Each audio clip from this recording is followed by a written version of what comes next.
guys, how are you? Mike here from another episode of Mondays with Mike. Thanks for being here. It's Monday, so happy Monday to you, and I appreciate you guys being here. So let's go ahead and dive into this week's message, this week's message is all about vulnerability and being vulnerable and the importance of that and why and how I suggest that we all actually make it a point to be more vulnerable whenever we can, and not shy away from that. So let me kind of just tell you where this week's message stems from. We're actually in the midst of doing the 30-day wellness challenge here, the Wellness Bucket, and in doing that, there's a lot of challenges that require us to be a little bit more vulnerable. And whether it's people putting on Facebook or Instagram, their wellness goal or their health goals, whether it's to lose weight, be more fit, whatever it may be, even creating bucket lists. There's a lot of stuff that people are putting out there that it's kind of scary. It's a little bit, it's right along the lines of being vulnerable. You're putting your stuff out there, and let's talk about why and how that's. I think it's very necessary that we all do that. I do that all the time, and there's actually two ways of being vulnerable, and let's talk about those real quickly. One is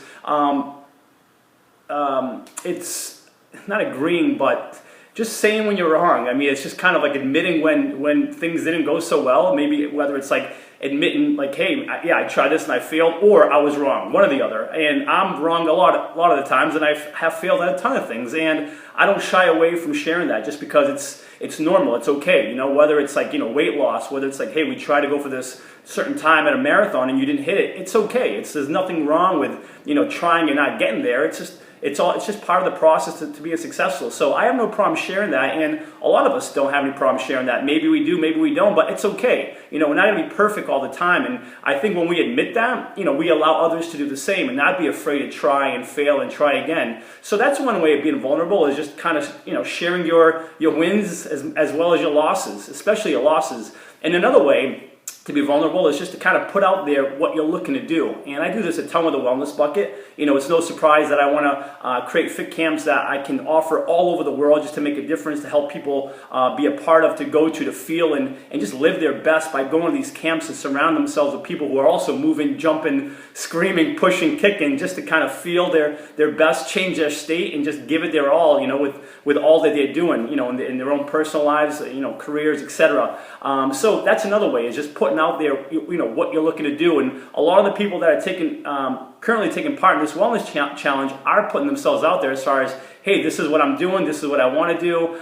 Recently we had them create bucket lists, and there's always going to be people chiming in, kind of making fun of them, etc. But that's part of the process, and that's okay. It's like, good for you for putting yourself out there, because it's allowing you to put yourself out there and really putting your goals and what you want out there into the world to almost manifest them so they can happen. And secondly, whether you know it or not, you're giving others permission, and you're giving them almost the courage, whether you know it or not, to do it themselves. So two ways I highly suggest, if you're not doing so already, starting today, to increase your vulnerability. Number one is write stuff down. Even if it's just for yourself, write stuff down, because all of a sudden, just by doing that, you're being vulnerable even with yourself, which is probably the biggest one of them all, is just admitting it to yourself that, hey, I want this. This is important. Whether it's weight loss, whether it's to travel, whether it's this new career, whether it's this relationship. So don't be afraid. Write that down. That's number one. The biggest way to be vulnerable today, right now with yourself, is write down your goals. And that even includes like writing a bucket list. People make fun of bucket lists all the time. Whatever. You know what? If you can't dream, if you can't put down, your ideas as far as what you want, I mean, who's to stop you from doing that? So I don't know. People are going to, look down upon that, whatever. Write it down and start to writing it down. So that's number one. The second way, if you want to be vulnerable that you can, is taking that next step, and it's actually putting it out there. Making it public, whether it's on Facebook, Instagram, talking to your friends about it, telling your family about it. Hey guys, you know what? I'm going to lose this 30 pounds once and for all. Hey guys, you know what? I'm going to go travel to whatever, maybe Spain, Portugal next year. Almost like putting it out there. So that's the second big way of being vulnerable, is just by putting your ideas, your goals, your dreams out there. So I highly encourage that you guys do that. I do that as much as I can. It's not always easy. Sometimes it's very scary, but you know what? I think that's when life definitely begins, is when we step outside of our comfort zone and it starts with being vulnerable.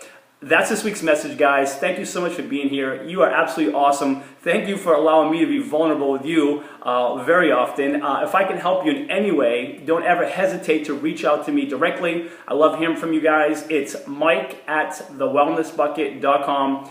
You're awesome. Have a phenomenal week. And until next Monday, cheers.